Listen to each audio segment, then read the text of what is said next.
సమస్యలు లేని జీవితం అంటూ ఉండదు. ప్రతి ఒక్కరి జీవితంలో ఏదో ఒక సమస్య ఉంటుంది. మీ సమస్యలన్నీ తొలగించే ఓం శ్రీ కనకదుర్గా జ్యోతిష్యాలయము.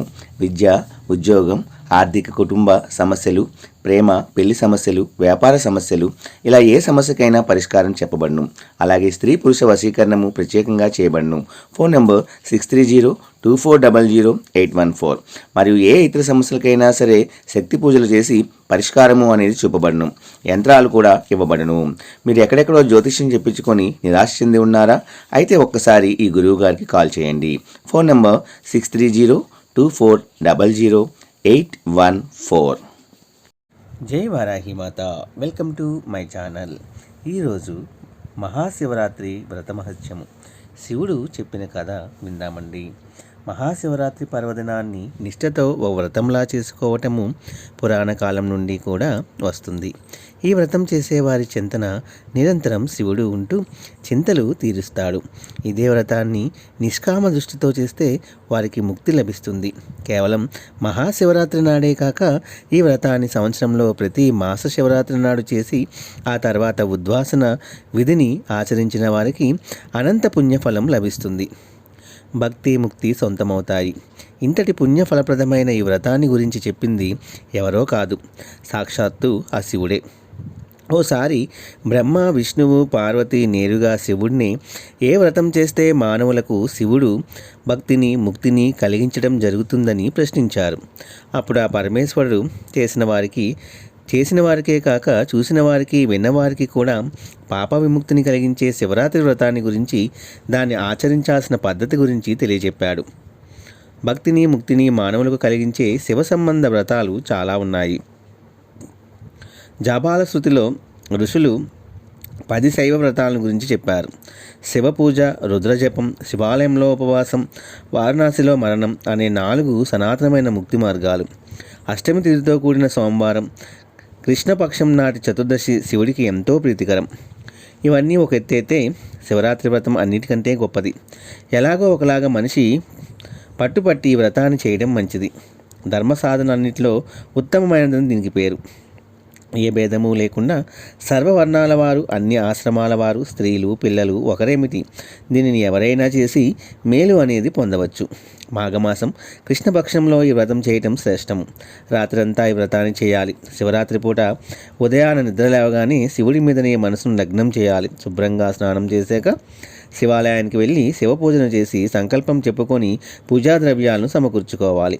ఆ రాత్రికి ప్రసిద్ధమైన శివలింగం ఉన్న చోటికి వెళ్ళి సమకూర్చుకున్న పూజా ద్రవ్యాలను అక్కడ ఉంచాలి. ఆ తర్వాత మళ్ళీ స్నానం, లోపల బయట అంతా పరిశుభ్ర వస్త్రధారణతో శివపూజకు ఉపక్రమించాలి. శివాగమ ప్రకారం పూజన చేయటం మంచిది. దీనికోసం ఉత్తముడైన ఆచార్యుడిని ఎంచుకోవాలి. ఏ మంత్రానికి ఏ పూజా ద్రవ్యాన్ని వాడాలో ఆ క్రమంలో మాత్రమే పూజ చేయాలి.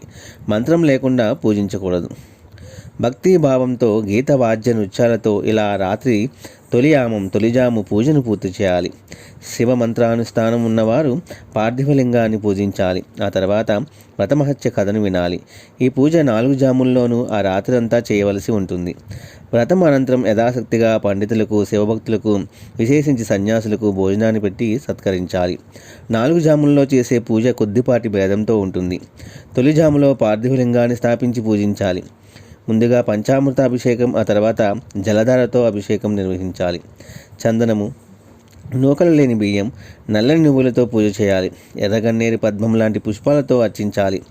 భవుడు, శర్వుడు, రుద్రుడు, పశుపతి, ఉగ్రుడు, మహాన్, భీముడు, ఈశానుడు అనే శివదశనామాలను స్మరిస్తూ ధూపదీప నైవేద్యాలతో అర్చన చేయాలి. అన్నం, కొబ్బరి, తాంబూలాలను నివేదించాలి. అనంతరం దేనుముద్రను చూపి పవిత్ర జలంతో తర్పణం విడవాలి. అనంతరం 5 పండితులకు భోజనం పెట్టడంతో తొలిజాము పూజ ముగుస్తుంది. రెండో జాములో తొలిజాము కన్నా రెట్టింపు పూజను చేయాలి. నువ్వులు, యావలు, కమలాలు పూజా ద్రవ్యాలుగా ఉండాలి. మిగిలిన పద్ధతంతా తొలిజాము లాంటిదే. మూడో జాములో చేసే పూజలో యవల స్థానంలో గోధుమలు వాడాలి. జిల్లేడు పూలతో శివపూజ చేయాలి. వివిధ ధూపదీపాలను, శాఖపాకాలను, అప్పాలను నివేదించాలి. కర్పూర హారతిని ఇచ్చిన తర్వాత దానిమ్మ పండుతో అర్ఘ్యం ఇవ్వాలి. పండిత భోజనాలన్నీ అంతకు ముందులాగే ఉంటాయి.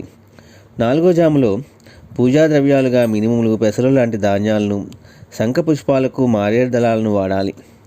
నైవేద్యంగా తీపి పదార్థాలను కానీ మినుములతో కలిపిన వండిన అన్నాన్ని కానీ పెట్టాలి.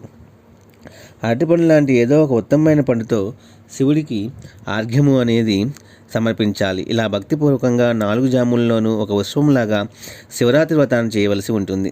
ఏ జాముకు ఆ జాము పూజ పూర్తి కాగానే ఉద్వాసన చెప్పడం, మళ్ళీ తర్వాతి జాము పూజకు సంకల్పం చెబుతూ ఉండాలి. 4 జాముల శివరాత్రి వ్రతం ముగిశాక పండితులకు పుష్పాంజలి సమర్పించి వారి నుండి తిలకాన్ని ఆశీర్వచనాన్ని స్వీకరించి శివుడికి ఉద్వాసన చెప్పాలి. ఈ వ్రత క్రమాన్ని శాస్త్రం తెలిసిన ఆచార్యుడి సహాయంతో క్రమం తప్పకుండా చేయడం మంచిది. ఇలా చేసిన భక్తులు వెంటనే తాను నిరంతరం ఉంటానని, సర్వశుభాలు సుఖాలు కలిగిస్తానని శివుడు బ్రహ్మ విష్ణు పార్వతులకు వివరించి చెప్పాడు. ఇది విన్నవారికి సకల పాపాల నుండి కూడా విముక్తి కలిగి శివుడు తప్పకుండా మీ కోరికలను నెరవేర్చి మీకంతా కూడా మంచి జరగాలని మనస్ఫూర్తిగా కోరుకుంటూ జై వారాహి మాత, జై జై వారాహి మాత, సర్వే జన సుఖినో భవంతు. రేపు ఒక మంచి వీడియోతో మళ్ళీ కలుసుకుందాం.